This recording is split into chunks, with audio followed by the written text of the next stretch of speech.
Hi, my name is Elizabeth Yeu. I'm a cornea, cataract, and refractive surgeon at Virginia Eye Consultants. I am so fortunate to have with me the fantastic Dr. Vance Thompson with Vance Thompson Vision in Sioux Falls, South Dakota. I would like for him to also introduce himself. And we are here today to talk about how we are able to optimize our patients and help to meet expectations for our refractive cataract surgery patient outcomes. Thank you, Liz. What a pleasure to do this with you. I practice ophthalmology in Sioux Falls, South Dakota, and am a big fan of osmolarity testing and dry eye testing, and have been really excited about this conversation. Vance, you and I have I've been able to admire and work with you, and you've been such an incredible mentor over the years. I've learned a ton about you, as well as from you with regards to how to best manage our refractive surgery and our cataract surgery patients, because it really is a one-time surgical opportunity for us. But vision really is lifelong. It starts before us and after they leave our hands for us to give them those outcomes. And we have to meet their expectations, but we have to set their expectations to meet a certain 2020 outcomes. And that ocular surface is absolutely critical to hitting their refractive targets. So let's talk a little bit about that. And lab testing is critical in that process. Objectively, what do you do and how do you talk to your patients about that? Well, Liz, I agree 100%. The tear film is so important, and I wish if there's anything I understood better at the beginning of my career is how powerful the air-tear interface is to image quality.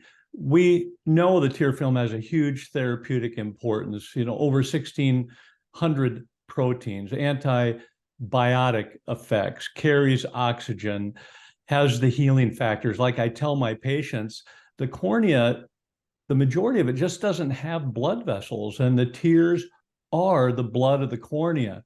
So, yes, a very strong therapeutic aspect to it. But the visual side of it, I also explain to my patients that are so focused on, for instance, the lens and, whether it's a wonderful implants or something for cataract surgery or in refractive surgery, I'll tell them the cornea has more than two times the power of the lens. And the majority of that power happens right at the air tear interface. And so one of the most common reasons I see image quality reduced or frustrated patients is untreated dry eye. So I'm very aggressive with every single patient diagnostically and treatment wise with regards to the tear film.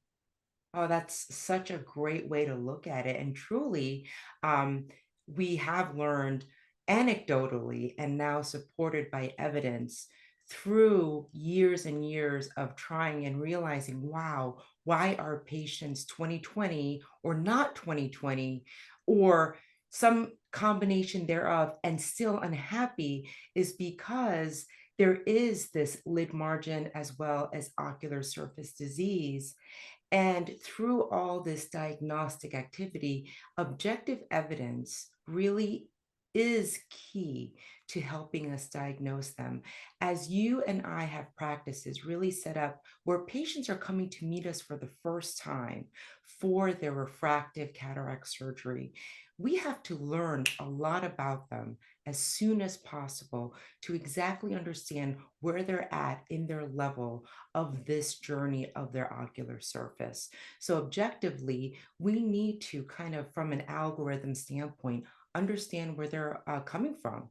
Luckily, the ASCRS Cornea Clinical Committee came up with a specific preoperative cataract and refractive surgery algorithm that does help to define and help us and makes it as easy as possible.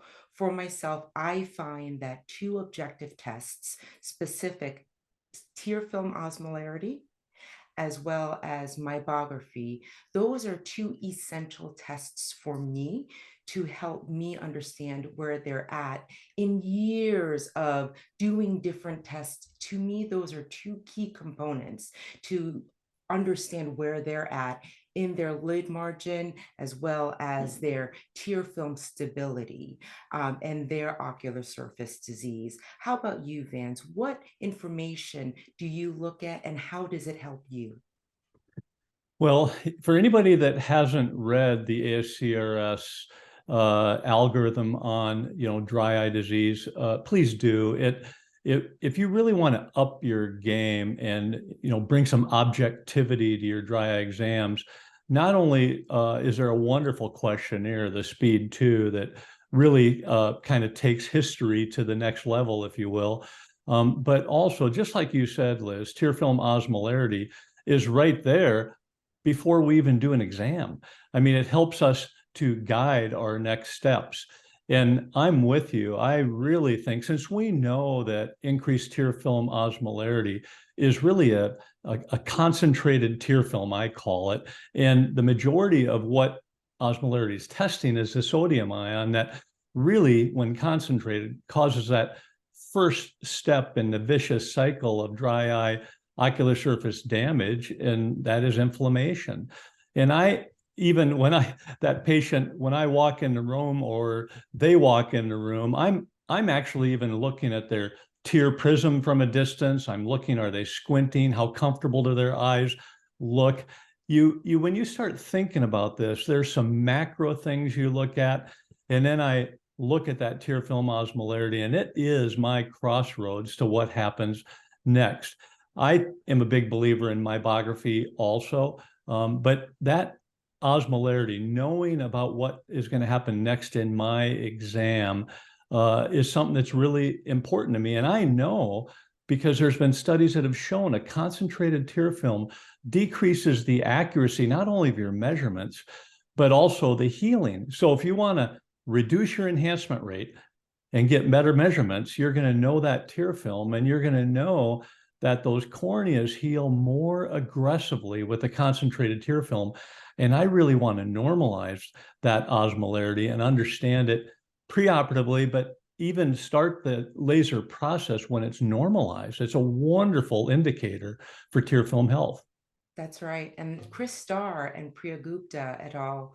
Demonstrated that when you have that information over time of looking at the osmolarity levels and seeing hyperosmolarity versus difference in osmolarity versus normal osmolarity, and compare it to my clinical examination, looking at my topography as well as my mybography, that really helps me to kind of put together an understanding of where they lie on the spectrum of their ocular surface health, and how much I can trust what I'm seeing with their values and where they are, if I need to treat them, and if they really do qualify for certain lenses, or if I need to pre-treat them, and acutely rehabilitate them before they're ready for refractive surgery. And this leads me to talk about, that's what really excites me about this next generation, and really partnering with True Care Medical and their new Scout Pro device, which we are so close to getting it at Virginia Eye Consultants, but I hear that Vance Thompson Vision, which, no surprise, has several already. So tell me a little bit about how it has already increased efficiencies and processes for you, Vance, with the older version of tear osmolarity testing versus the Scout Pro. Well, we've transitioned now from the TearLab device to the TrueCare Scout Pro device, and we have four of them, and it's even smaller. I mean, our staff just loves how it just, is very portable around the office. Still that very small sample size, which I think is super important in dry eye patients, because they already have a reduced tear volume, and you don't want a test that's going to take a lot of time or bring discomfort or stimulate reflex tearing. So that small sample size and ease of use has been really good. And since we have multiple providers, we need multiple devices, because it's a part of every single exam in our office. We want to understand that tear film so well, but the Scout Pro has fit seamlessly. I mean, it's like we've had it for a while. I mean, it just seems like we've had it forever. It fits so well. And I understand that, whereas our device, which we love and it's an essential piece of our dry eye testing, is one, box that's in a center part of each kind of silo, but it's in a center area that we have to wait at least over a minute to kind of wait in line, and the technicians are seeing what the results of the tests are. The Scout Pro device is portable, and it takes less than a minute, like 40 seconds, to get the actual numerical values read for both eyes. Isn't that correct?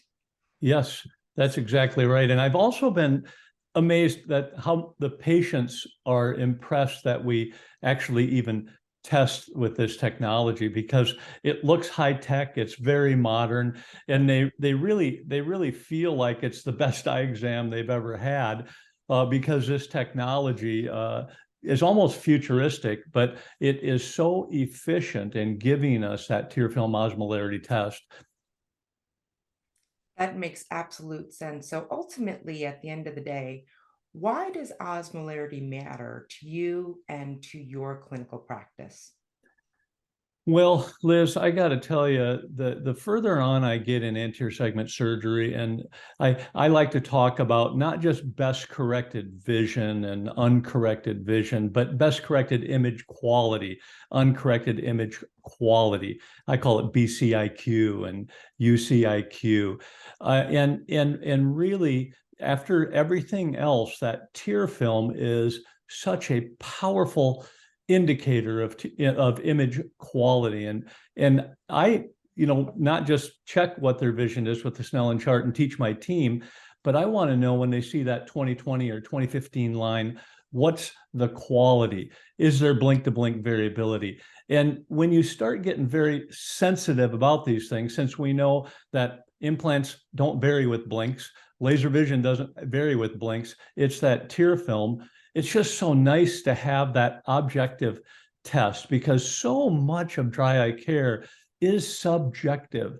And so to complement it with a number that helps to guide me, that has brought a lot of reliability to me. And I'll even explain to patients, your symptoms, I respect them if they're there, but if you are asymptomatic with your tear film, I have to tell you, so many people don't feel this problem with dry eyes, and they have blur from it. Having this test is extremely powerful, not only for me to guide their therapy, but for my patient education about their tear film.